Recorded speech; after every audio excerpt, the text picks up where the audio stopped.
जय हिंद दोस्तों, बहुत बहुत स्वागत करते हैं आपका आपके ही कार्यक्रम में। और कार्यक्रम का नाम तो आपको पता ही है, खुश भीगे पन्ने फ्रॉम यादों की किताब। और मैं आपकी होस्ट, आपकी दोस्त आरजे नौमिता, जो हर बार लेकर आती है एक नई कहानी। और इस बार की कहानी जो मैं लेकर आई हूँ वो लिखी है श्री आम्या बिंदु गुप्ता जी ने, जो कि CSIR में ऑफिसर के पद पर कार्यरत हैं। उन्हीं के द्वारा लिखित एक कहानी जिसका नाम है मोती। आइए दोस्तों, बिना समय को गवाए हुए इस कहानी को शुरू करते हैं। कहानी का नाम है मोती, जिसके रचनाकार हैं श्री आम्या बिंदु गुप्ता जी।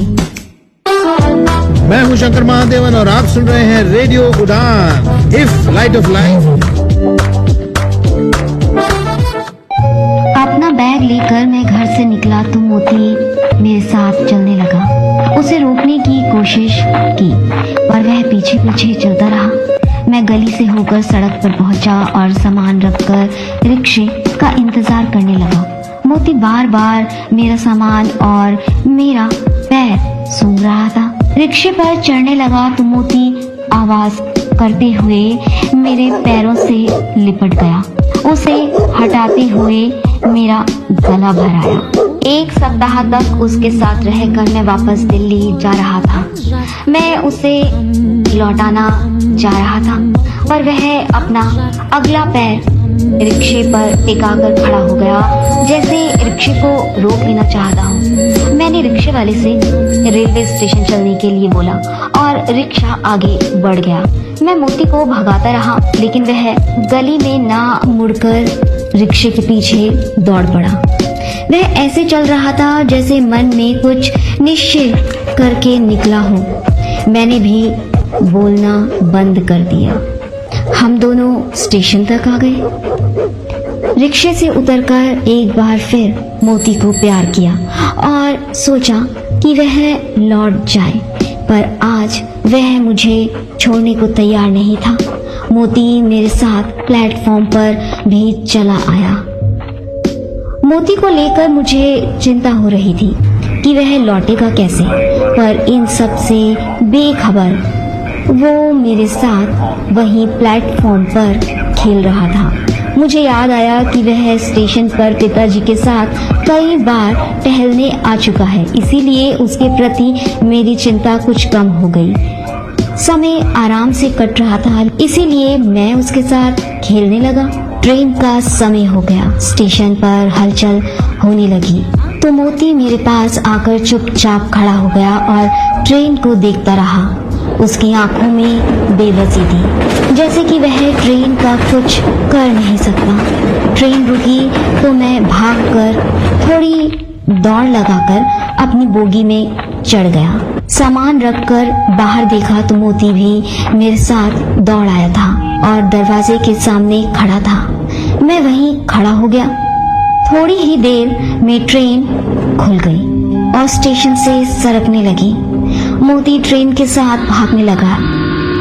बाय बाय कहकर उसे लौटाने की कोशिश की, पर वह ट्रेन के साथ अपनी स्पीड भी बढ़ाता गया। थोड़ी ही देर में ट्रेन ने उसे पछाड़ दिया और आगे निकल गई। मोती मेरी आंख से ओझल हो गया और थोड़ी देर तक मैं उसे ढूंढने की अनायास कोशिश करने लगा और फिर आकर अपनी सीट पर बैठ गया। आगे लेखक लिखते हैं, मैं खिड़की वाली सीट पर बैठा था। बाहर जाने पहचाने खेत, बिल्डिंग, रास्ते सब पीछे छूटते जा रहे थे। दूर खेतों के पार पेड़ की झुरमुटों के बीच सूरज क्षितिज के नजदीक था और छिपने की कोशिश कर रहा था। यादों में उतनी तीव्रता अब नहीं रह गई थी, पर दिल के कोने से पसीज रहा था। थोड़ा गीलापन लग रहा था, हालांकि वह आंखों की कोर तक नहीं आ पाया था। महसूस हो रहा था कि सब जाना पहचाना पीछे छूटता जा रहा है। जैसे जैसे ट्रेन की स्पीड बढ़ती गई, मन में विचारों का प्रवाह आबाद होने लगा। घर से लौटते हुए हर बार मेरी अवस्था ऐसी ही रहती है। घर में एक सप्ताह ऐसे बीतता है जैसे कुछ कर ही नहीं पाया, किसी से मिलने भी नहीं पाया, अभी शहर को आंख भर देख भी नहीं पाया और जाने का समय हो गया। शहर की गंध अभी भी ट्रेन की खिड़की से होकर नथनों में भर रही थी और अपनापन का वातावरण चारों तरफ से घेरे हुए था। मैं निश्चित बैठकर विचारों के उड़न खटोले पर सवार था। मन में मोती की दौड़ बाकी थी। पता नहीं वह क्या कहना चाह रहा था। मैं इतनी बार घर आकर लौट चुका हूँ, फिर इस बार ही वह स्टेशन तक क्यों आया। हाँ, यह बात जरूर है कि पिछली बार की अपेक्षा मैं इस बार घर पूरे 1 साल बाद गया था। मोती मुझसे बहुत अधिक प्यार करता है क्योंकि मैं उसे गली से उठाकर घर लाया था। 7 साल पहले की बात है। लेखक आगे लिखते हैं, जबकि हमारे घर के सामने वाले प्लॉट पर मकान नहीं बना था, खाली मैदान था। वही मोहल्ले के सारे बच्चे खेला करते थे। एक दिन हम लोग क्रिकेट खेल रहे थे। उसी समय एक छोटा सा पिल्ला मोटरसाइकिल के नीचे आते आते बचा था। मरने से तो वह बच गया, परंतु उसके पैरों और पेट में चोट आ गई थी। चोट ज्यादा थी, इसीलिए मैं उसे घर उठा लाया था। आगे श्री आम्या बिंदु गुप्ता जी लिखते हैं, ट्रेन तेजी से भागी जा रही थी। मन में विचार भी उतनी ही तेजी से आते जा रहे थे। एक छोटी सी नदी हमारे शहर की सीमा पर पड़ती है। ट्रेन उसके ऊपर से गुजरी तो मेरा विचार भंग हुआ। इस नदी को पार करने के बाद मुझे हवा की गंध बदली हुई महसूस होती है। मैंने अपने को सिकोड़ लिया, जैसे कि अनजाने देश में आ गया हूँ। गला अवरुद्ध होने लगा, आंसू आंखों की कोर को भिगो गए थे। ऐसे समय में इच्छा होती कि कोई परिचित मिल जाए और उससे अपने शहर की यादों की बात कर ले या फिर उसके कंधे पर सिर रखकर रो ले। परंतु इस नदी के बाद मन एकदम से उखड़ जाता है और ऐसा हर बार होता है। मैं अभी भी बाहर शून्य में देख रहा था, पर आंख कुछ देखने को तैयार ही नहीं थी। बाहर क्या क्या पीछे छूटता जा रहा है। अब उसको उससे मतलब ही नहीं था। टीटी साहब आ गए थे। विचार प्रवाह में दखल पड़ा तो फिर मोती की फिक्र शुरू हो गई। मुझे लगा कि घर पर बात करके देखना चाहिए। घर बात की। पिताजी से पता चला कि मोती अब तक घर नहीं पहुंचा है। मैंने उनसे बता दिया। वह मेरे साथ स्टेशन तक आ गया था।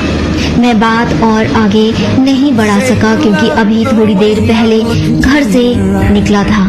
पिताजी और माँ को अकेले छोड़कर मोती की बात भी एक बहाना थी। वह तो मैं उनकी आवाज सुनना चाहता था कि कहीं वे अब तक रो तो नहीं रहे हैं। फोन रखकर मैंने खिड़की पर से टिका दिया और बाहर देखने लगा। अंधेरा घिर रहा था। शाम की शांति मन में गहराती जा रही थी। तन्हाई के साथ आकांक्षाएं मन में घिरती जा रही थी। यादों का जो घोड़ा दौड़ पड़ा था अब रुकने से भी नहीं रुक रहा था। आगे लेखक लिखते हैं, मुझे वह रात याद आने लगी जब मोती पहली बार हमारे घर आया था।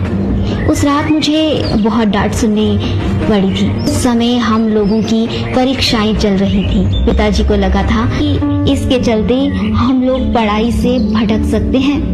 उस समय मोती की देखभाल की जरूरत भी थी। दूसरे चोट लगे होने के कारण पिताजी का मन कर भी रहा था कि उसे कुछ हो गया तो नाहक ही पाप लगेगा। पता नहीं दर्द से या अपनों से बिछड़ने के कारण उस रात वो आवाज करता रहा। पिताजी और माँ उसके पास ही सोए हुए थे क्योंकि रात भर उन्हें नींद नहीं आई। सुबह मुझे फिर डांट सुननी पड़ी। गुस्से में आकर पिताजी उसे उठा ले गए और गली के बाहर सड़क पर छोड़ आए, जहाँ उसके और साथी पिल्ले भी थे। परंतु वह 1 घंटे के अंदर ही वापस आ गया लोगों को थोड़ा आश्चर्य हुआ, परंतु मुझे पूरा विश्वास था वह वापस आएगा ही। उसी दिन शाम को जब अंधेरा हो गया तो पिताजी उसे लेकर फिर बाहर निकल गए और दूर बाजार में ले जाकर छोड़ आए, जहाँ उसके साथी भी नहीं थे। जब मुझे पता चला तो मैं बहुत दुखी हुआ, लेकिन पिछली रात पिताजी की नींद खराब हुई थी। वे बहुत अधिक नाराज थे, इसीलिए मैं भी चुपचाप रोध होकर चुप रह गया।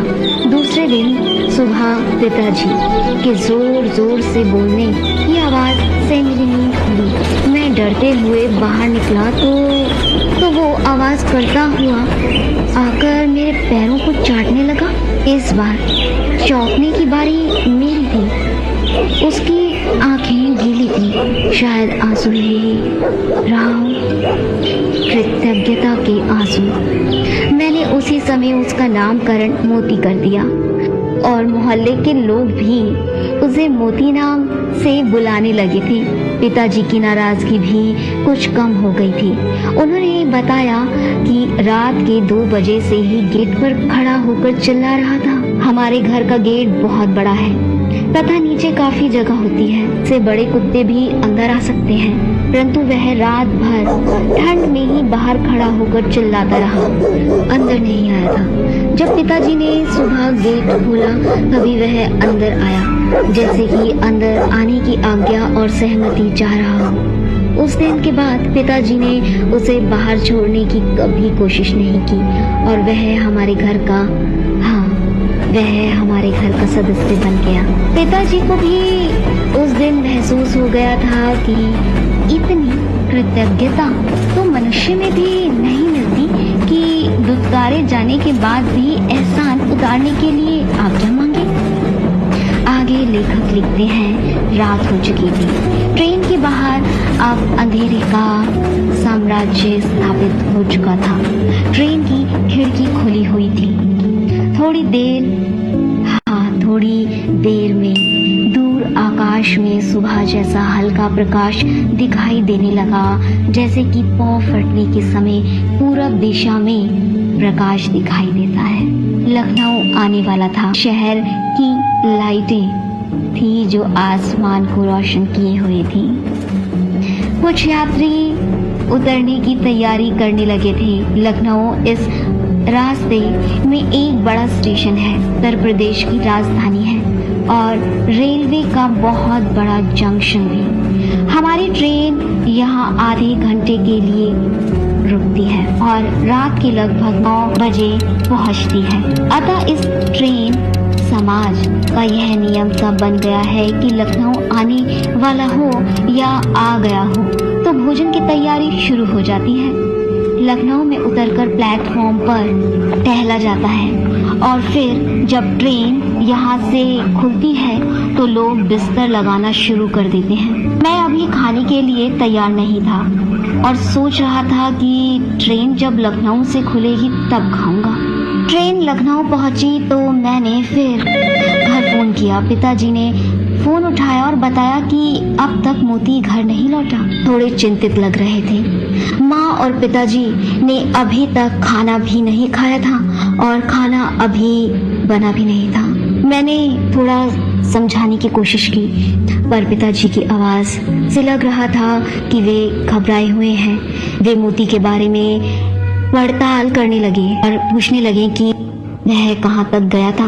मैंने बताया कि प्लेटफॉर्म के आखिरी छोर तक बढ़ आया था और पुलिया तक दौड़ते हुए देखा था। उसके बाद ट्रेन थोड़ा सा मुड़ जाती है, इसीलिए वह मुझे दिखा नहीं। इस बात को सुनकर पिताजी की चिंता थोड़ी बढ़ गई। वे बताने लगे कि मोती पुलिया को कभी पार नहीं करता था। पुलिया के पार वाले कुत्ते उसे देखते ही दौड़ा लेते हैं, इसीलिए वह पुलिया तक भी नहीं जाता बल्कि उसके पहले ही उन्हें भी लौटा लाता था। रात हो चुकी थी, अब किया ही क्या जा सकता था। थोड़ी बातचीत हुई और उसी चिंता में मैंने फोन रख दिया। मेरा मन भी आशंकित होने लगा था। मैंने सुन रखा था कि हर जानवर अपने हर जानवर अपने मूत्र से, अवशिष्ट से या शरीर की गंध से एक रेखा खींचता है, अपनी दुनिया की सीमा बनाता है। उसके बाहर वह नहीं निकल पाता, निकलता है तो उसका अस्तित्व मिट जाता है। मोती का जीवन मेरे घर से शुरू होकर गली के आखिरी छोर तक बीतता था।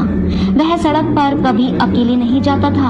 अब कभी मैं घर से बाहर जाता तो लौटने पर वह मुझे वहीं गली के छोर पर मिल जाता था। मेरी स्मृतियां फिर हावी होने लगी। मोती आज सुबह से ही परेशान था। पता नहीं उसे कैसे पता चल गया था कि आज मुझे जाना है। बार बार वह मेरे पास आकर पैरों से लिपट जाता था। यहाँ तक कि मैं बाथरूम या टॉयलेट जाता तो वह दरवाजे के बाहर बैठकर इंतजार करता रहता। शाम को घर से निकलते हुए वह भी मेरे साथ आ गया था।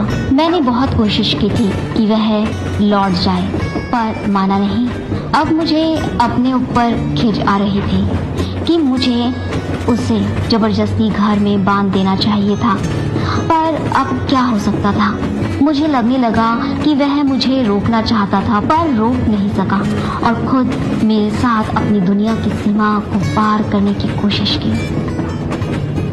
पता नहीं अब वह बचा भी है कि नहीं, और बचा है तो घर भी लौट पाएगा या नहीं। इन्हीं विचारों के बीच मैंने आधे मन से कुछ खाया और फिर खिड़की बंद कर सोने की कोशिश करने लगा। नीचे वाली सीट थी, इसीलिए सिर उठाकर खिड़की पर ही रख दिया और बाहर अंधेरे में देखने की कोशिश करता रहा। मोती की बात मन से हटती ही नहीं थी।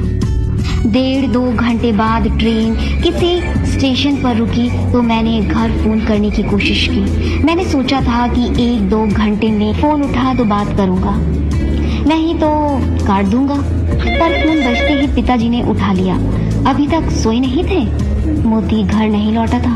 उनकी टाल मटोल वाली बात से लगा वे लोग अभी तक खाना नहीं खा सके थे। सड़क पर आकर घंटों खड़े थे, पर कहीं से कोई खबर नहीं मिली थी। उनकी गीली होती आवाज से पता चल रहा था वे कितनी कोशिश करके बात कर पा रहे हैं। लोगों के घर से जाने के बाद अभी तक उन्हें मोती का सहारा हुआ करता था और वे लोग उसे खिलाने, टहलाने और उससे बातें करने पर अपना समय काटते थे। पर आज मेरे साथ मोती भी घर से निकल आया तो जैसे उनकी दुनिया वीरान हो चुकी थी। मैं भी कुछ कह नहीं सका, चुपचाप फोन रख दिया। सोने की झूठ मूठ कोशिश करने लगा, पर आंखों में मोती की तस्वीर घूम रही थी। 1 सप्ताह पहले, आगे लेखक लिखते हैं, आगे श्री आमना बिंदु गुप्ता जी लिखते हैं, 1 सप्ताह पहले जब मैं घर आया तो मोती गली के बाहर मुझे इंतजार करता हुआ मिला था। ट्रेन के टाइम पर पिताजी ने उसे बताकर भेज दिया था तो वह गली के बाहर आकर खड़ा था। मुख्य सड़क से हटकर अपनी गली में मुड़ा ही था कि मुझे वह दिखाई पड़ा।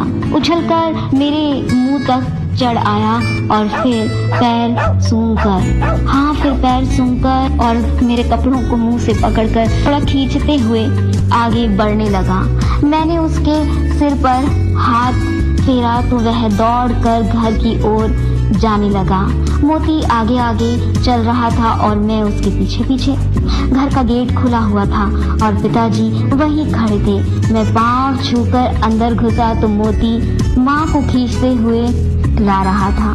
पिछले 2 साल से पिताजी और माँ का बस यही साथी रह गया था। उस समय मन को तसल्ली हुई थी कि मोती को वे झिड़क नहीं रहे थे, जबकि आए दिन फोन पर मोती की शिकायतें सुनकर मैं कभी कभी खिंच जाता था। यह सोचकर परेशान हो जाता था कि मेरे कारण पिताजी और माँ को परेशानी उठानी पड़ रही है। मेरे आश्चर्य का ठिकाना नहीं रहा जब मैंने देखा कि रसोई में भी मोती माँ के साथ है। मुझे तो विश्वास ही नहीं हो पा रहा था, क्योंकि जब तक हम लोग घर में थे तब तक तो उसे रसोई के दरवाजे तक भी आने नहीं दिया जाता था।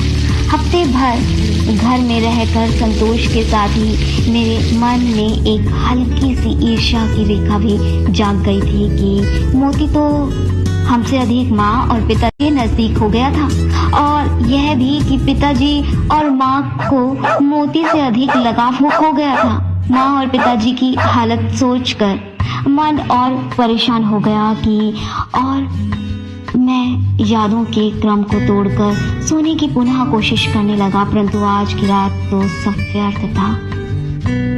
आगे लेखक लिखते हैं, अभी तक तो केवल एक कुत्ता था, अब घर के सदस्य सा महत्वपूर्ण हो चुका था, और ऐसे विचार उठने लगे थे कि उसके बिना जीवन कैसा हो जाएगा। खासकर माँ और पिताजी का क्या होगा, जो इतने दिनों से उसके साथ जीने के अभ्यस्त हो चुके हैं। मोती भी उनके साथ खूब शरारतें करता था। पिताजी के लिए वह समय व्यतीत करने का साधन बन गया था। 2 साल पहले पिताजी नौकरी से रिटायर हो चुके थे, इसीलिए उनके लिए मोती के साथ समय बिताना आसान हो गया था। इस बार पूरे 1 सप्ताह की छुट्टी में मैं कहीं गया नहीं। अपने साथ पढ़ने वाले पुराने दोस्तों में से भी कोई इस समय घर नहीं आया था, इसीलिए तीज त्योहार का मौसम भी नहीं था, इसलिए किसी से विशेष मिलना जुलना नहीं हुआ। मेरे घर में रहने से मोती खूब खुश था। बातचीत में माँ और पिताजी घूम फिरकर मोती और उसकी शरारतों पर आ जाते थे। उसकी शरारतें मुझे ऐसे सुनाते जैसे वह मेरा बेटा हो। शिकायतें सुनकर भी मुझे अच्छा लगता था, हाँ, क्योंकि मैंने महसूस किया कि उनकी शिकायतों में शिकायत से अधिक उसे सुनाने का भाव रहता था। मैं करवट बदलता रहा और सोने की कोशिश करता रहा, पर सब व्यर्थ था। कभी माँ, कभी पिताजी, तो कभी खुद मोती मेरी चिंता का विषय बन जाते। मैं इन्हीं पाटों के बीच पिसता रहा। इनके जीवन में मुझे परस्पर निर्भरता दिखने लगी थी। मुझे लगता कि मोती और अन्य मूक जानवरों को देखभाल की अतिरिक्त जरूरत होती है, क्योंकि वे किसी से कुछ कह नहीं सकते। इसी तरह यह भी लगता कि बूढ़े होते माँ बाप को भी किसी बच्चे की जरूरत होती है, जिसके साथ वे खेल सकें और फिर अपने मन की बात कह सकें। बस यह कह सकना ही अधिक महत्वपूर्ण होता है। इस उम्र में उस समय उस पर अमल हो या ना हो, उसका कोई प्रभाव पड़े या ना पड़े, उसका बहुत मतलब नहीं रह जाता। परंतु जीवन की दौड़ में आदमी जानवरों की तरह अपनी सीमाएं नहीं बना पाता। वह हर सीमा को पीछे छोड़ आगे निकल जाता है, अपने अस्तित्व को बचाए भी रखता है, चाहे जिस तरह का भी अस्तित्व हो। आगे लेखक लिखते हैं, मेरे दिमाग में अब तक सीखी हुई बातें चलने लगी कि जानवर दिमाग का ज्यादा प्रयोग नहीं करते। वे हृदय के बल पर पूरे अस्तित्व के साथ जीवन जीते हैं, इसीलिए जब अपनी सीमाएं तोड़ते हैं तो उनका अस्तित्व नहीं बच पाता। लेकिन देखता हूँ कि इंसानों के साथ रहकर जानवर भी अपनी सीमाएं तोड़ने की हिमाकत करने लगे हैं। उनमें इंसानों की समझ बढ़ती जा रही है। हो सकता है यह उनके जीवन के लिए अपरिहार्य जरूरत ही बनती जा रही हो। यही सब सोचते हुए यादों का सिलसिला वहां तक पहुंच गया कि मैं पहली बार दिल्ली के लिए निकला था। उस समय मोती बहुत दुखी हुआ था। उसने 2 दिन तक खाना नहीं खाया था। उसे यह बात पता नहीं कैसे समझ आ गई थी कि मैं बाहर जा रहा हूँ। शायद एहसास दिमाग से समझने वाली चीज नहीं है, इसीलिए जीवन के लिए दिमाग अपरिहार्य नहीं है। केवल एहसासों के बल पर भी जीवन जिया जा सकता है। रात इसी तरह के झंझावातों में बीत गई और पता नहीं इस पहर में आंखों में नींद उतर आई। यात्रियों के शोरगुल से आंख खुली तो दिल्ली आने वाला था। अभी बाहर गुप्त अंधेरा था। जाड़े के दिनों में 5 बजे तो रात ही होती है। कमरे पर जाने के लिए ऑटो में बैठा तब भी उजाला नहीं हुआ था। फिर भी मैं खुद को रोक नहीं सका और घर फोन कर दिया। फोन पर पिताजी की आवाज सुनकर मैं घबरा गया। कभी भी इतना अधीर होकर उनको बात करते नहीं सुना था। वह उस समय टहलने निकल चुके थे। टहलना तो बहाना था। दरअसल वे मोती को ढूंढने निकले थे, स्टेशन की ओर जा रहे थे। मैंने बात को हल्का करने के लिए बोल दिया कि अरे क्या हुआ, आप लोगों को परेशान करता था। चलिए छुटकारा मिल गया, आप लोग भी खाली हो जाएंगे, आपका समय बचेगा। पिताजी ने मेरी बात का कोई विरोध नहीं किया।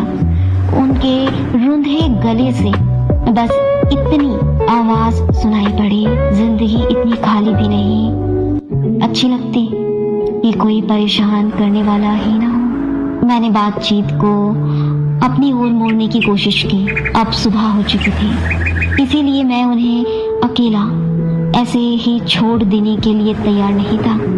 मैंने कहा कि मुझे भी रोज शिकायतें सुननी पड़ती थी। इतना सुनते ही पिताजी एकदम से बिफर पड़े। परेशान करता था? अरे इसी बहाने तुम लोगों से 2-4 बातें कर लेता था। नहीं रहेगा तो क्या बात करूंगा? फोन उठाते ही बोलूंगा अच्छा हूँ, जिंदा हूँ, बस।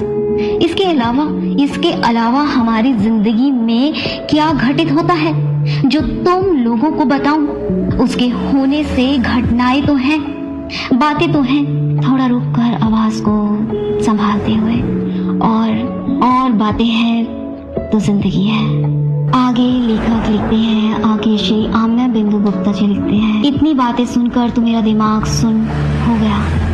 मैंने इस तरह से कभी नहीं सोचा, कभी सोचा ही नहीं था। मुझे इसकी उम्मीद ही नहीं थी कि पिताजी की तरफ से ऐसी प्रतिक्रिया आ सकती है। मुझे कभी यह एहसास नहीं हुआ था कि माँ और पिताजी इतने अकेले हो गए हैं कि उनके जीवन में घटनाएं भी नहीं बची हैं। और सच यही रहा कि घटित होने के लिए उनके अपने जीवन में क्या था, उनके अपने जीवन में क्या था ही जो था उनके बेटे बेटियां और उनके भी बच्चों के जीवन में था, पर वे उनके साथ नहीं थे।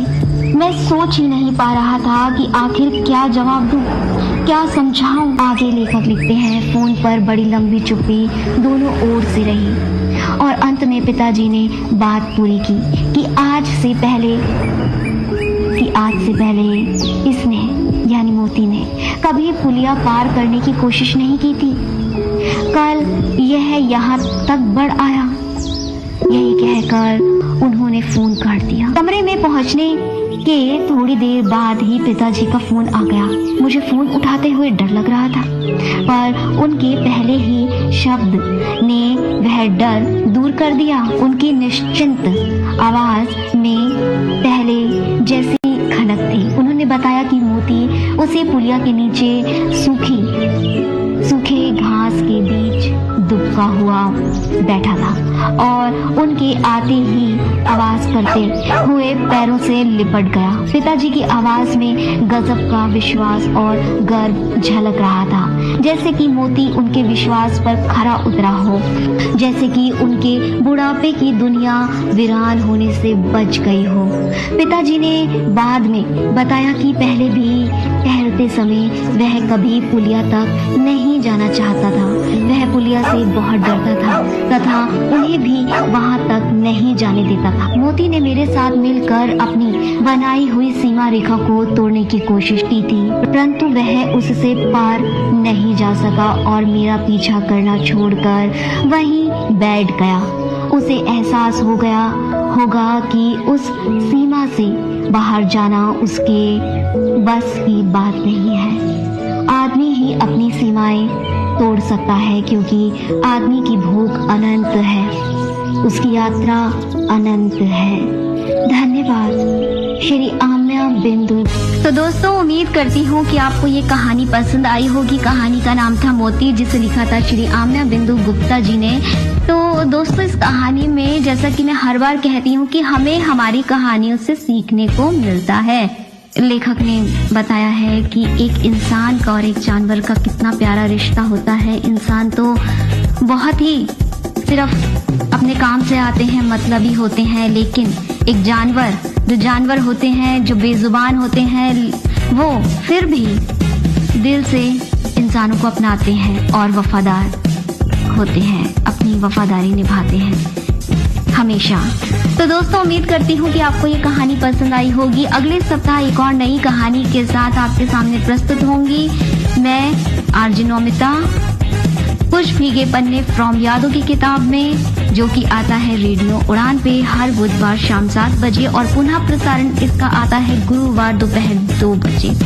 तो उम्मीद करती हूँ कि आप मेरे इस कार्यक्रम पर अपनी प्रतिक्रिया जरूर देंगे। दोस्तों आपकी प्रतिक्रिया से हमें पता चलता रहता है कि किस तरीके से हम अपने कार्यक्रम को और अच्छे तरीके से और बेहतरीन तरीके से बनाएं, आपके अनुसार बनाएं, जिससे कि आपको ये कार्यक्रम और पसंद आए। तो दोस्तों अभी के लिए बस इतना ही। अभी के लिए आपको गीत के साथ छोड़े जा रही हूँ। अभी के लिए आप उस गीत को सुने और सुनना ना भूले रेडियो उड़ान, एक उड़ान ऐसी जिसकी कोई सीमा नहीं होती। दोस्तों आप हमसे जुड़ने के लिए फेसबुक के माध्यम से, यूट्यूब के माध्यम से और इंस्टाग्राम के माध्यम से भी आप हमसे जुड़ सकते हैं और आप हमारी ऐप को डाउनलोड भी कर सकते हैं, जो कि बेहद आसान है। आपको प्ले स्टोर पे जाना है और उसके सर्च में लिखना है रेडियो उड़ान। हमारी ऐप आ जाएगी जिसे आप आसानी से डाउनलोड कर सकते हैं, जिससे कि आपका कोई भी कार्यक्रम मिस नहीं होगा। और एक तरीका है दोस्तों कि आप गूगल के सर्च बार में जाके उसमें लिख सकते हैं रेडियो उड़ान लाइव, जिससे कि आपका कोई भी प्रोग्राम मिस नहीं होगा। उस पर आपको हमारे सारे कार्यक्रम शो हो जाएंगे। तो दोस्तों उम्मीद करती हूँ कि आप जहाँ भी होंगे स्वस्थ होंगे, सुरक्षित होंगे और अपना ध्यान रख रहे होंगे। और जहाँ भी आपको बेजुबान जानवर दिखते हैं, उनकी मदद जरूर करते होंगे। तो दोस्तों अभी के लिए बस इतना ही। स्वस्थ रहिए, सुरक्षित रहिए, जहाँ भी रहिए। रेडियो उड़ान, एक उड़ान ऐसी जिसकी कोई सीमा नहीं होती। जय हिंद दोस्तों, जय हिंद।